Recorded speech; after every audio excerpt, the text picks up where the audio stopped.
The chase to Europa was unlike anything Marcus had ever experienced. Instead of running away from the retriever ships, he flew directly through their formation, weaving between them in patterns that made no sense. When they expected him to turn left, he went right. When logic said to climb, he dove toward Jupiter's massive gravitational field. "This is madness," Lyra shouted, as Marcus spun the shuttle in a corkscrew pattern that should have torn the old ship apart. "Exactly," Marcus laughed. "And it's working." Behind them, the retriever ships struggled to follow his chaotic flight path. Their perfect formations kept breaking apart as they tried to match his unpredictable movements. "They're falling behind," Kira said, checking the scanners. "Their ships are faster, but they can't handle your random course changes." "Human chaos beats alien logic," Marcus said proudly. Who would have thought? Europa's icy surface grew. Larger in the viewports as they approached, Dr. Webb's research station appeared as a small cluster of buildings, connected to the entrance of the cave system.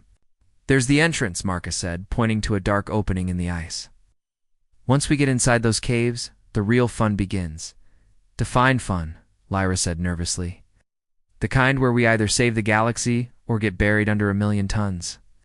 "Of ice," Marcus replied cheerfully. Dr. Webb's voice crackled over the communication system. "Marcus, I can see you approaching. The explosive charges are in place throughout the cave system. Are you sure about this plan?" "Not at all," Marcus said, "but that's what makes it perfect." He landed the shuttle roughly near the cave entrance and grabbed the emergency supplies. "Everyone out. We need to get into those caves before the retrievers land." The three of them ran across Europa's frozen surface, their breath forming clouds, in the thin, artificial atmosphere. Behind them, the 6 retriever ships descended like silver birds of prey. The cave entrance led into a maze of tunnels carved from ice that was millions of years old. Dr. Webb had provided them with basic maps, but Marcus deliberately avoided looking at them too closely. "Out this way," he said, choosing a tunnel at random. "Marcus, that's not the route Dr. Webb suggested," Lyra said. "Good. If I don't know where we're going, then the retrievers definitely can't predict it." They ran through tunnels that sparkled with reflected light, their footsteps echoing off the ice walls. Behind them, they could hear the strange singing. That meant the retrievers had entered the caves. "They're following us," Kira said. "Perfect. Now comes the hard part." Marcus stopped running and turned to face the sisters. "I need you to do something that's never been done before." "What?" they asked together. "I need you to include me in your mental link." Lyra and Kira stared at him in shock. "That's impossible," Lyra said. "Humans don't have the neural pathways for Zephyrian bonding." "Maybe not," Marcus said. "Humans have something your people don't understand. We have the ability to form connections that shouldn't be possible. We fall in love with people who are completely different from us. We make friends with species we've never met. We bond with things that logic says we can't bond with." "It could kill you," Kira warned. "Or worse, it could damage your mind permanently." "Maybe," Marcus said. "But if it works, we'll have something the retrievers can't predict or understand. A 3-way consciousness that shouldn't exist." The singing was getting closer. You could see lights moving in the tunnels behind them. "We have to try," Lyra said. "It's our only chance." The three of them joined hands in the middle of the ice tunnel. Marcus felt Lyra's familiar touch, but Kira's hand was cold and strange. For a moment, nothing happened. Then the world exploded into sensation. Marcus felt his consciousness expand beyond his own mind. Suddenly, he could feel what Lyra felt, think what Kira thought. But instead of losing himself, he found that his human emotions added new dimensions to their shared experience. Through their joined minds, he felt the retrievers approaching. 6 beings moving with perfect coordination, their thoughts synchronized like a machine. But he also felt something else, their confusion and fear when they encountered the 3-way. "Bond. They can't understand us," Marcus thought, and both sisters heard him clearly. Where something new, Lyra's thoughts joined his. Something that shouldn't exist according to their science. "Then let's show them what evolution looks like," Kira added, her thoughts now warmed by human emotion. Together, they moved through the caves with impossible coordination. Marcus's human intuition guided them through passages that the map said were dead ends. Lyra's alien knowledge helped them avoid unstable ice formations. Kira's warrior instincts kept them ahead of their pursuers. But most importantly, their three-way bond created something the retrievers couldn't predict, a consciousness that was both logical and chaotic, both alien and human. The retrievers tried to corner them in a large chamber deep in the cave. System. The 6 beings appeared from different tunnels, their weapons charged and ready. But when they tried to read the minds of their prey, they found something that broke their understanding of reality. Marcus felt the retrievers' confusion. Through the mental link, they were designed to hunt individual Zephyrians or bonded pairs. They had no programming for dealing with a three-way consciousness that included a human mind. Now, Marcus thought to his companions, working together, they reached out with their joined consciousness and touched the minds of the retrievers. Instead of fighting them, they shared with them the experience of human love, creativity, and emotional chaos. The effect was immediate and overwhelming. The retrievers stumbled, their perfect synchronization broken by emotions they had never experienced. For the first time in their existence, they felt individual thoughts, personal desires, the beautiful chaos of human creativity. One by one, the retrievers lowered their weapons. Through the mental link, Marcus felt their wonder and confusion as they experienced consciousness in a completely new way. What? What is this? One of them asked, its voice filled with amazement. This is love, Lyra said simply. This is what happens when different kinds of consciousness choose to connect instead of staying separate. But this is impossible, another retriever said. Our science says such bonds cannot exist. Your science is incomplete, Marcus said.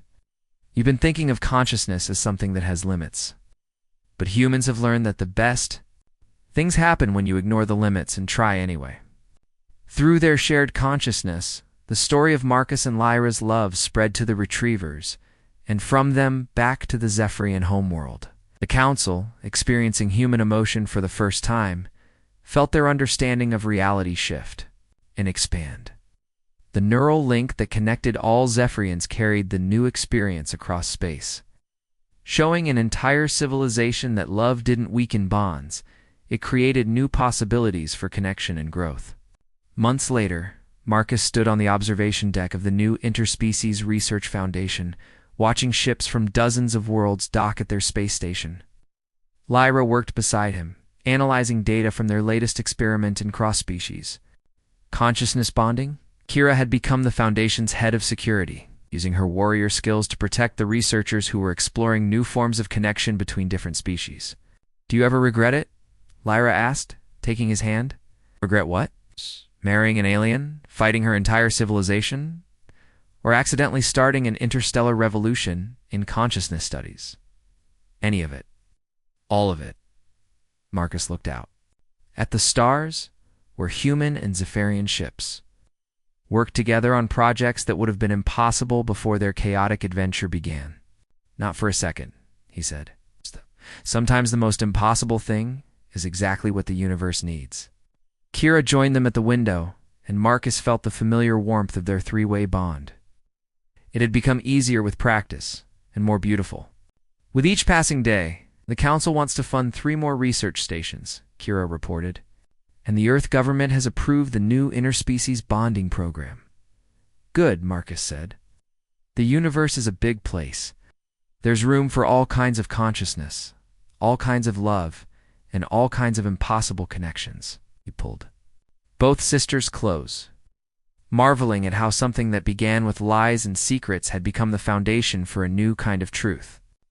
Humans might not be the strongest or most advanced species in the galaxy, but they had something unique, the ability to love what was different, to bond with the impossible, and to create connections that changed everything. And sometimes, that was exactly what the universe needed. Marcus stared at Zarathis as she stood by the window, her golden armor catching the red light from the alien sun.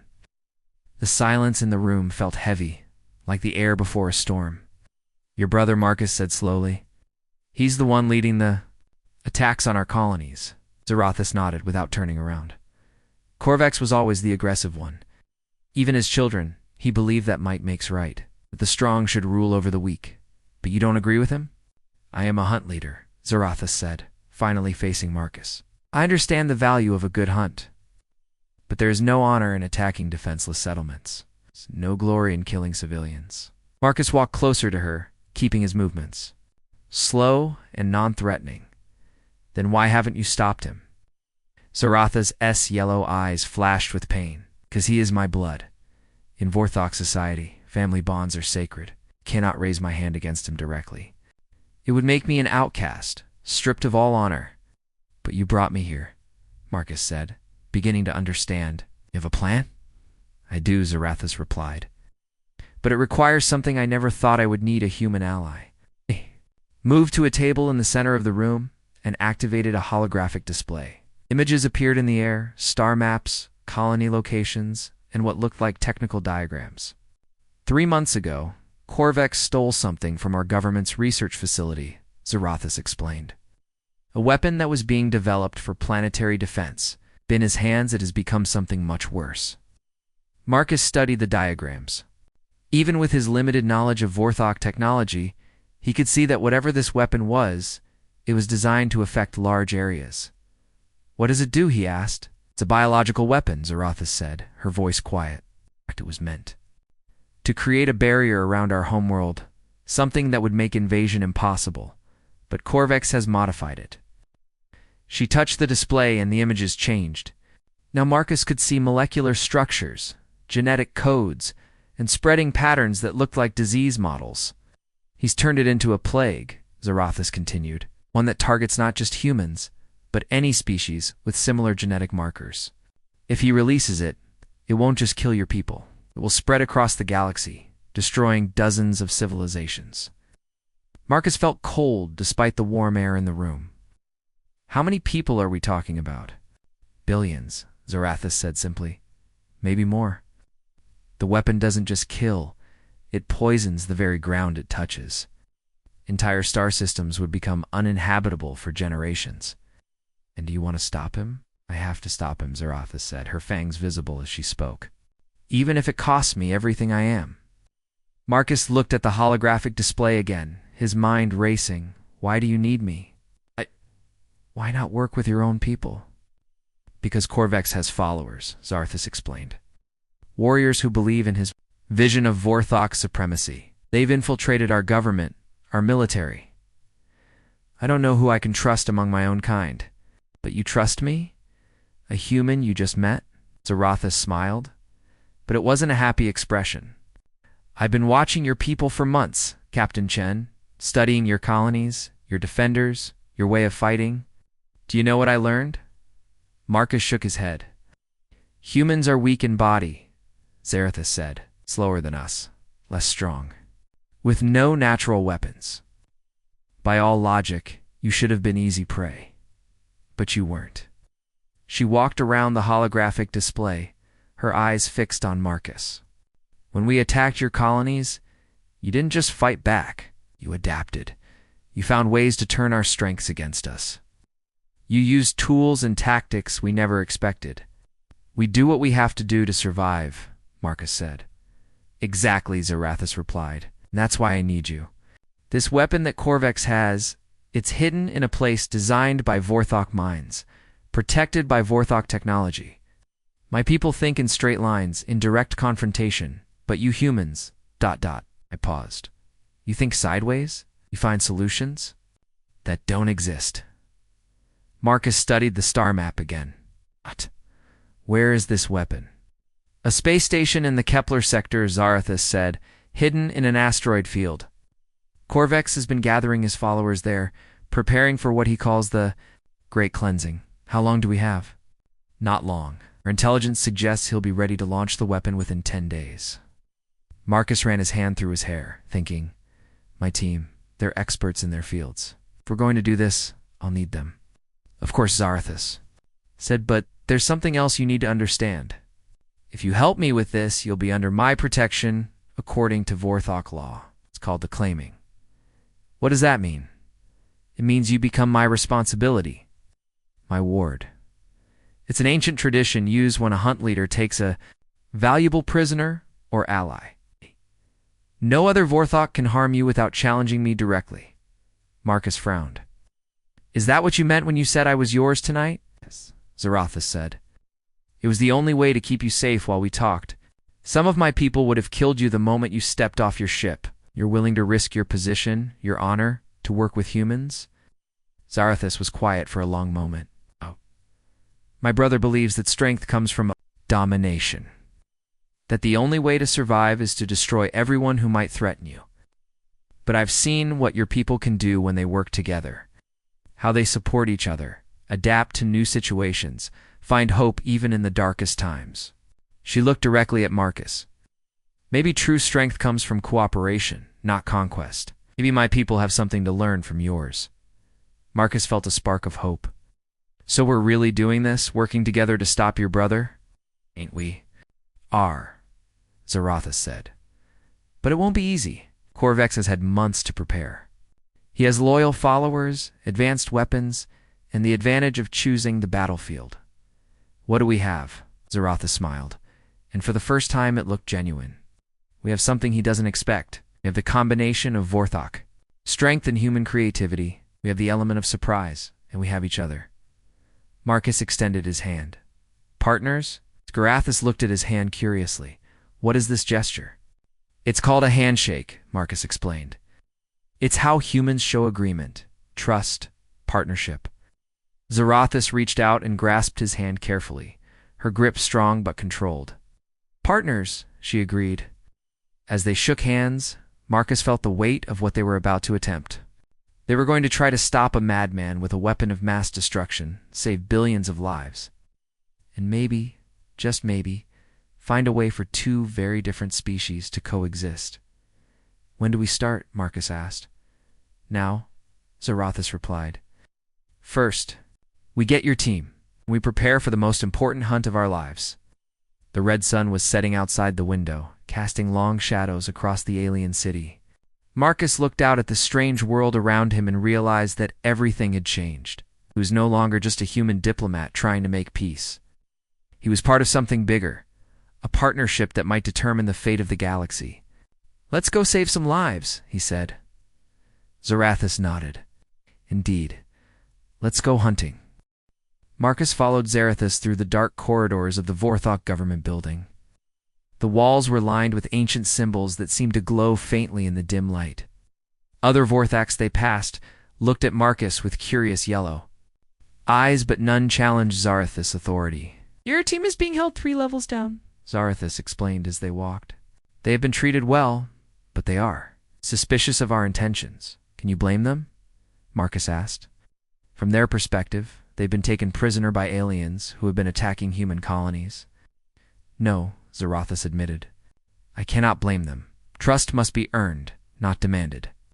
They reached a heavy door guarded by 2 Vorthok warriors. Zarathus spoke to them in their own language, a series of growls and clicks that sounded like distant thunder. The guards stepped aside, and the door opened.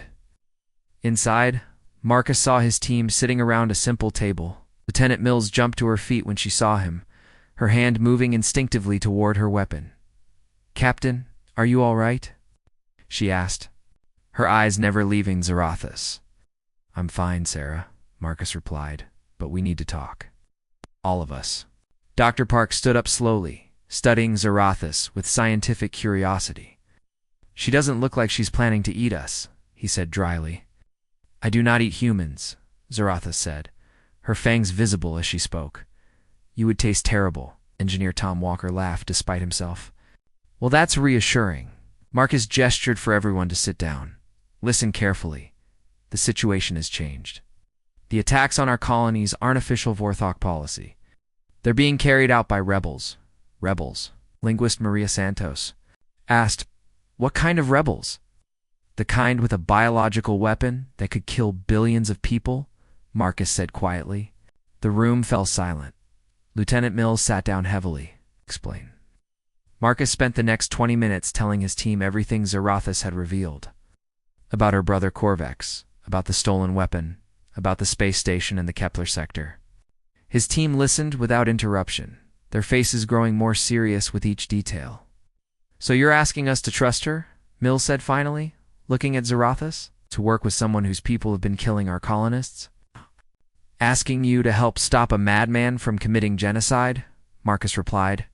The past attacks were wrong, but if we don't act now, there won't be a future for any of us. Walker looked at the holographic display Zarathus had activated. This weapon, how does it work exactly? It spreads through the air, Zarathus explained. Like a disease, but faster. It targets specific genetic markers found in most oxygen-breathing species. Once released, it would spread from planet to planet, system to system, and it poisons the ground too, Dr. Park asked. Yes, the contamination would last for generations. Entire worlds would become uninhabitable. Santos leaned forward. What's your plan? We need to reach the space station before Corvex can launch the weapon, Marcus said. But it's heavily defended and we don't know the layout. I know it, Zarathus said. I helped design the original research facility it was built from, but getting there will be difficult. Corvex has ships patrolling the area. Walker studied the star charts. How big is this station? Large enough to house 5,000 Vortex, Zarathus replied. It has defensive systems, fighter bays, and research laboratories. Against 5,000 enemies? Mills asked. The 6 of us. 7, Zarathus corrected. I will be with you. That's still impossible odds, Mills said. Marcus smiled. Since when do humans worry about impossible odds? Mills looked at him for a long moment, then sighed. Never, I suppose. What do you need from us? Tom, I need you to study their technology, Marcus said. Find weaknesses we can exploit. James, I need you to understand how this weapon works. Maybe there's a way to neutralize it. Maria, work with Zarathus on communications. We might need to coordinate with other Vortex who oppose Corvex and me, Mills asked. You're going to help me plan an assault on a heavily defended space station with a handful of people and limited resources? My favorite kind of mission, Mills said with a grin. Over the next several hours, the team worked together with an efficiency that amazed Zarathus. She watched as Walker examined Vorthok technology, asking questions that revealed insights even she hadn't considered. Dr. Park analyzed the weapon's specifications, finding potential vulnerabilities in its design. Santos worked on language programs, learning key Vorthok phrases and military terms. Your people work well together, Zarathus observed to Marcus as they reviewed tactical plans. We have to, Marcus replied. Humans aren't the strongest or fastest species in the galaxy. We survive by cooperating, by using our different skills to solve problems. Each of your team members has a specialty, Zarathus noted, but they also understand the other's work. How cross-training, Marcus explained. We make sure everyone knows a little about everything. That way if someone gets hurt or separated, the mission can continue. Walker looked up from a Vorthok. Computer interface. This is interesting. Your security systems are incredibly sophisticated, but they're designed to stop direct attacks. They're not set up to handle someone who approaches from an unexpected angle. What do you mean, Zarathus asked. Vorthoks think like hunters, Walker explained. You plan your approach, identify your target, and attack directly. But what if we don't attack the station at all? I don't understand, Zarathus said. Dr. Park looked up from his analysis. What if we make the station come to us? Mills caught on immediately. A trap. We make Corvex think we're attacking one place while we're actually somewhere else entirely. But how do we get close enough to the weapon to destroy it? Santos asked. We don't destroy it, Marcus said, a plan forming in his mind. We steal it. Zarathus stared at him. Steal it? The weapon weighs several tons. It requires specialized equipment to move. Not the weapon itself, Marcus said. The control codes. The activation sequences. If we can get those, we can shut it down remotely. Or turn it against Corvex's own forces, Walker added. No, Zarathus said firmly. We will not use the weapon against anyone. It is too dangerous. She's right, Dr. Park said. But if we can get the control codes, we can modify the weapon's targeting system, make it harmless. How? Mills asked. Change the genetic markers it targets, Park explained. Make it look for something that doesn't exist in any known species. The weapon would spread, but it wouldn't hurt anyone. Zarathus looked amazed. You would turn a weapon of mass destruction into nothing? Into a very expensive light? Show, Walker said with a grin. This plan requires us to get very close to the station, Mills pointed out. And we still don't have a ship. We do, Zarathis said. My personal hunting vessel. It's fast, well-armed, and has stealth capabilities. Will it hold all of us? Marcus asked. Yes, but there's something else you should know. Once we leave this planet, there's no going back. If we fail, if we're captured, my people will consider me a traitor. I will be executed. And if we succeed, Santos asked. If we succeed, we save billions of lives, and maybe, just maybe, find a way for our peoples to coexist in peace.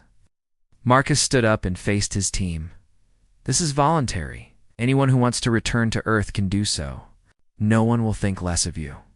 One by one, each team member stood up. I'm in, Mills said. Count me in, Walker added. Wouldn't miss it, Dr. Park said. Let's save the galaxy, Santos said with a smile. Marcus turned to Zarathis. Do we leave now? She replied. Every hour we delay gives Corvex more time to prepare. According to my sources, he's planning to test the weapon in 3 days. Test it how? Marcus asked. Zarathis' expression grew grim.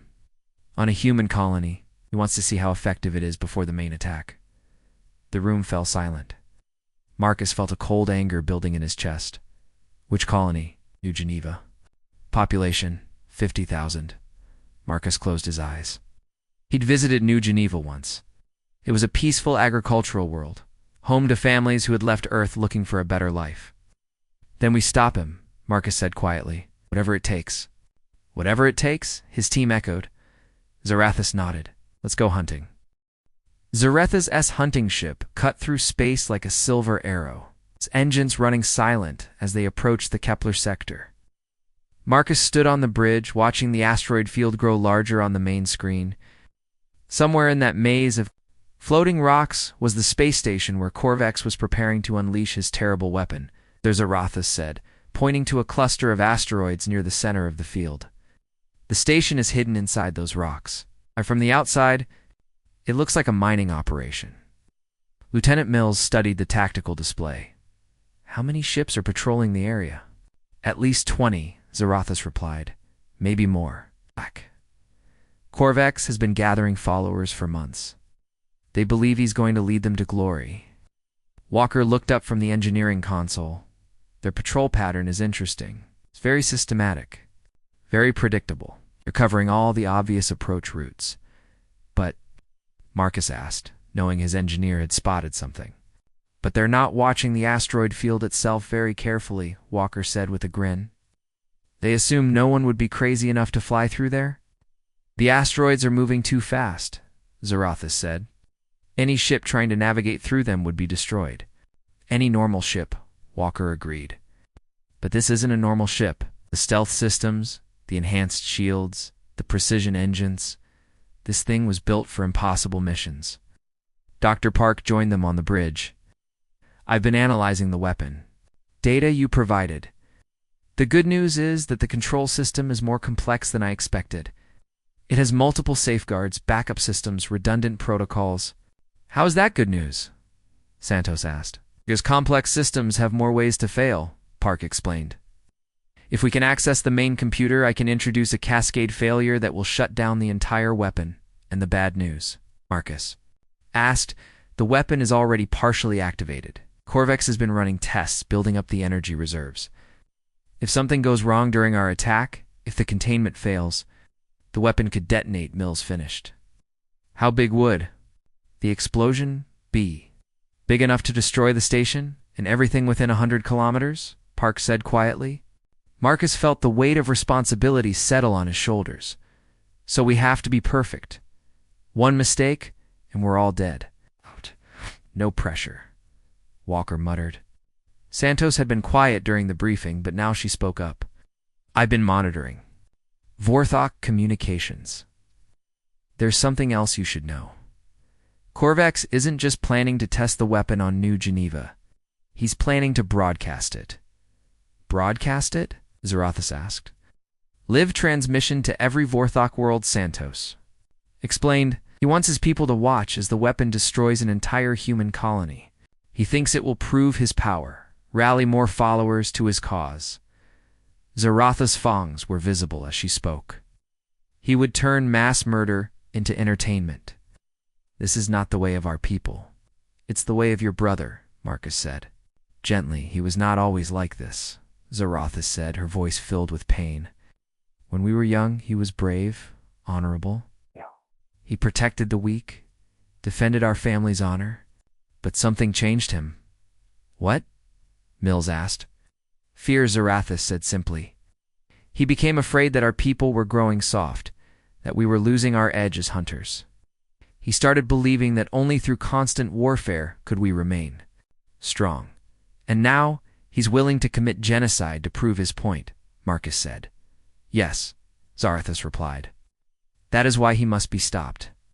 The ship shuddered slightly as they entered the asteroid field. Walker's hands flew over the controls, making tiny adjustments to their course as massive rocks drifted past the viewport.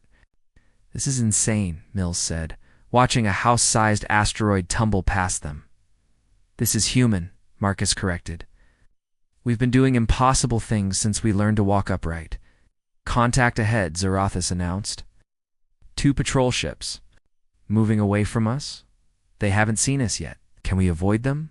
Marcus asked. Not without going deeper into the field, Walker said. The asteroids are getting bigger, moving faster. It's going to be close. The next hour they played a deadly game of hide-and-seek among the floating rocks. Walker's piloting skills were pushed to their limits as he threaded the ship through gaps that seemed impossible to navigate. Twice they had to shut down all systems and drift silently as patrol ships passed nearby.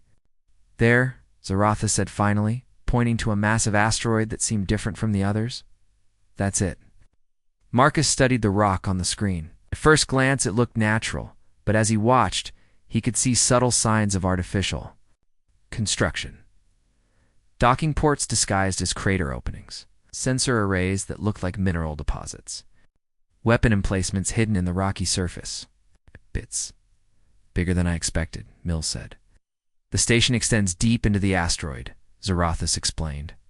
Multiple levels, heavily shielded, with its own power generation and life support. Systems? How do we get inside? Santos asked. There's a maintenance port on the far side, Zarathus said. It's only lightly guarded because it's considered inaccessible from outside the defense perimeter. Considered by who? Walker asked. By people who think like Vorthix. Zarathus replied with what might have been a smile. Walker nodded. I can get us there. But we'll have to move fast once we're inside.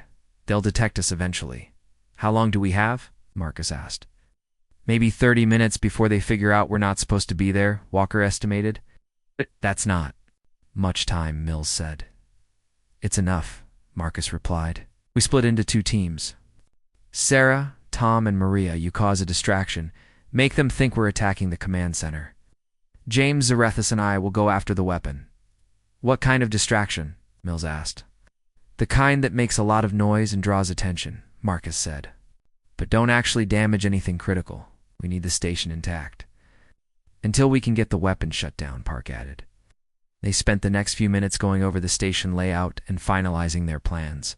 Zarathus provided detailed maps and security information, while Walker studied the technical specifications of the docking system.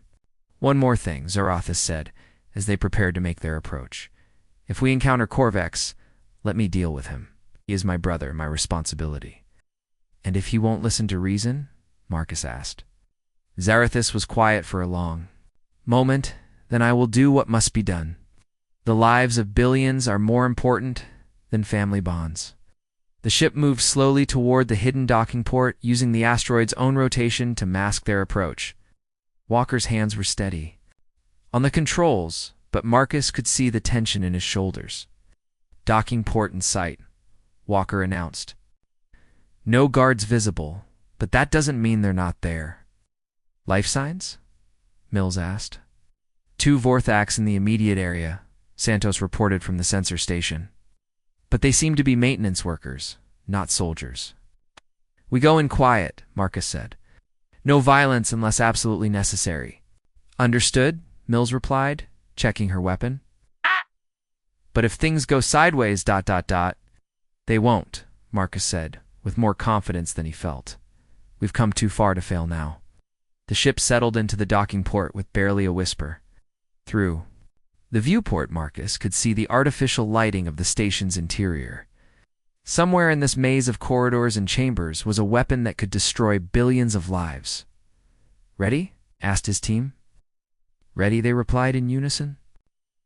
Then let's go save the galaxy, Marcus said, and opened the airlock door. But the hunt had begun.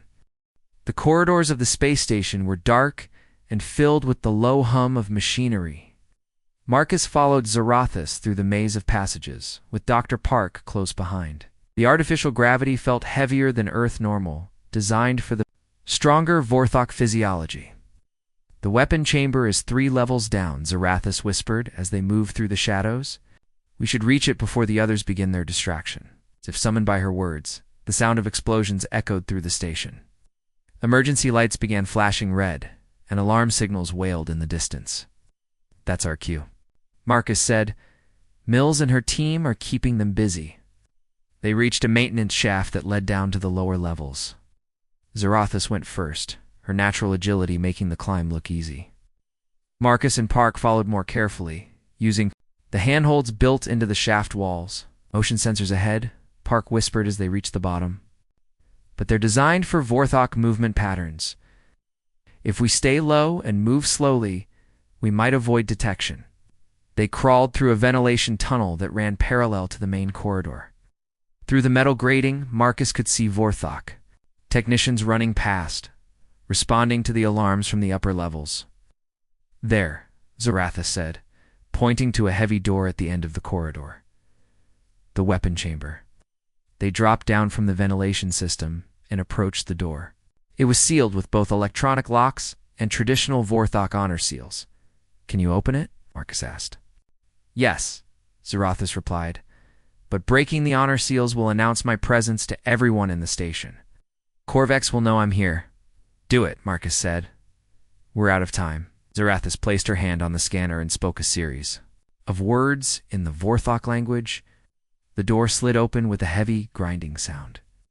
The weapon chamber was enormous, filled with strange machinery that pulsed with an eerie blue light. In the center of the room stood a device that looked like a twisted metal tree, its branches reaching toward the ceiling. Energy flowed through transparent tubes, creating patterns that hurt to look at directly. The biological weapon, Park said in wonder and horror. It's even worse than I imagined. At the base of the device sat a control console covered with displays and readouts. But standing in front of it was a figure Marcus recognized from Zarathus's descriptions, Corvex. He was larger than his sister, with scars across his arms and face that spoke of many battles. His armor was black instead of gold, and his eyes held a cold fury that made Marcus's skin crawl. Sister Corvex said without turning around. I wondered when you would come, Brother Zarathus replied, stepping forward. End this madness. Shut down the weapon. Corvex finally turned to face them. Madness. I am saving our people from weakness, from the contamination of mercy and compassion that has made us soft. You're planning to kill billions of innocent people, Marcus said.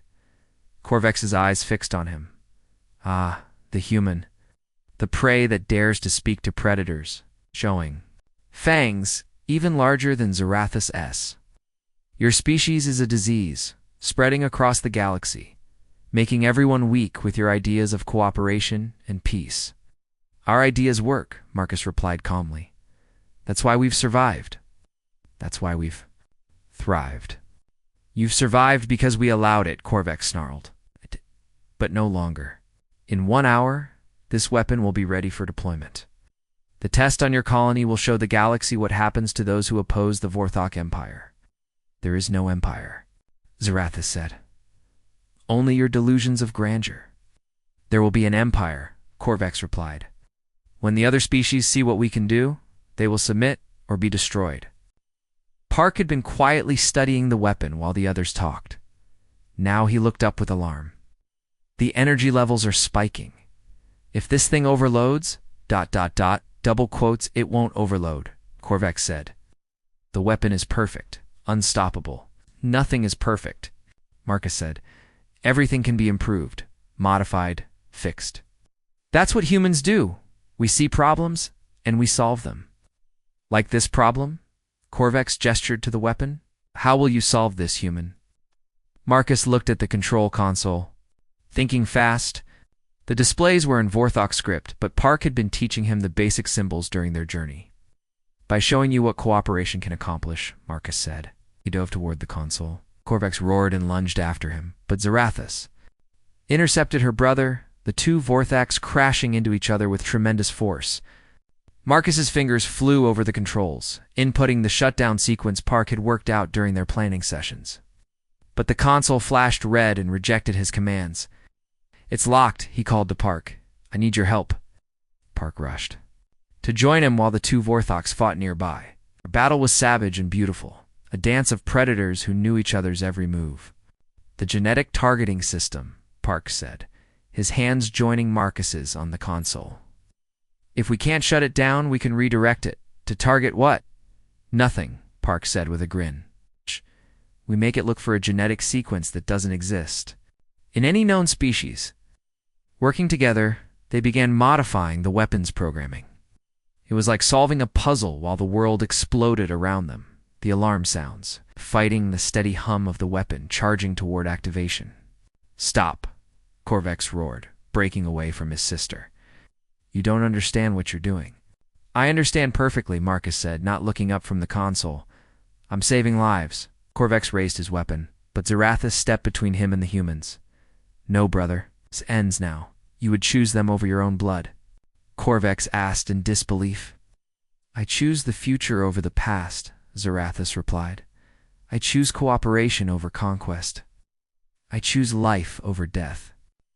For a moment, something flickered in Corvex's eyes. Perhaps the brother Zarathus remembered from their childhood. But then the madness returned. Then you are no longer my sister, he said, and raised his weapon again. But before he could, fire. The weapon chamber filled with the sound of Marcus and Park's success. The blue energy flowing through the device changed color, becoming a harmless green. Targeting system had been completely rewritten. What have you done? Corvex screamed. We've turned your weapon of destruction into a light show, Park said with satisfaction. It will still activate, still spread across the galaxy, but it won't hurt anyone. Corvex stared at the console in horror. Impossible. The weapon was perfect. Nothing is perfect, Marcus repeated. But everything can be improved. The sound of running footsteps echoed in the corridor outside. Mills, Walker, and Santos appeared in the doorway, followed by a squad of Vorthok soldiers. But these soldiers wore different armor, government forces rather than rebels. Ow. The cavalry has arrived, Mills announced. Ow. We managed to contact the Vorthok fleet. They've been looking for this place for months.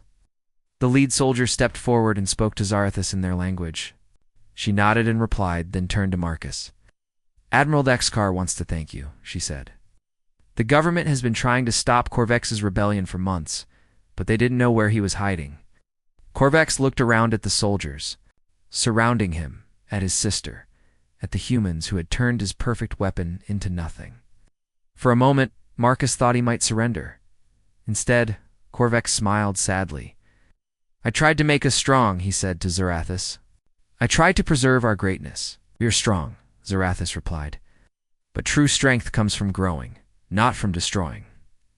Corvex closed his eyes. Perhaps, but I cannot live in a galaxy where predators make peace with prey.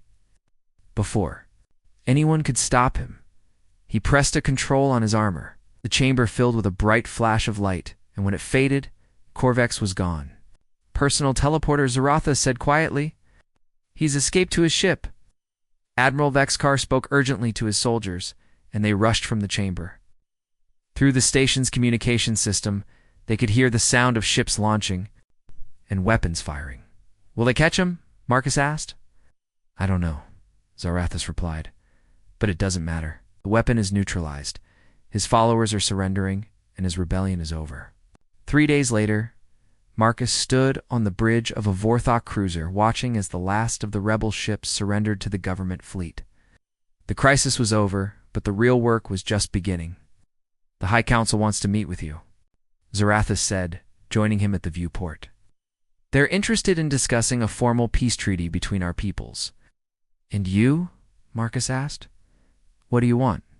Zarathus smiled, her fangs catching the light. I want to learn more about this human concept of cooperation. Perhaps my people have something to gain from your friendship. Marcus extended his hand again, as he had days before. Partners? Partners? Zarathus agreed, taking his hand. In peace. As their ships flew together toward the Vorthok homeworld, Marcus reflected on what they had accomplished. Stopped a madman, prevented a genocide, and maybe, just maybe, found a way for two very different species to build a better future together. It was, he thought, a very human solution to an impossible problem, and that made him proud.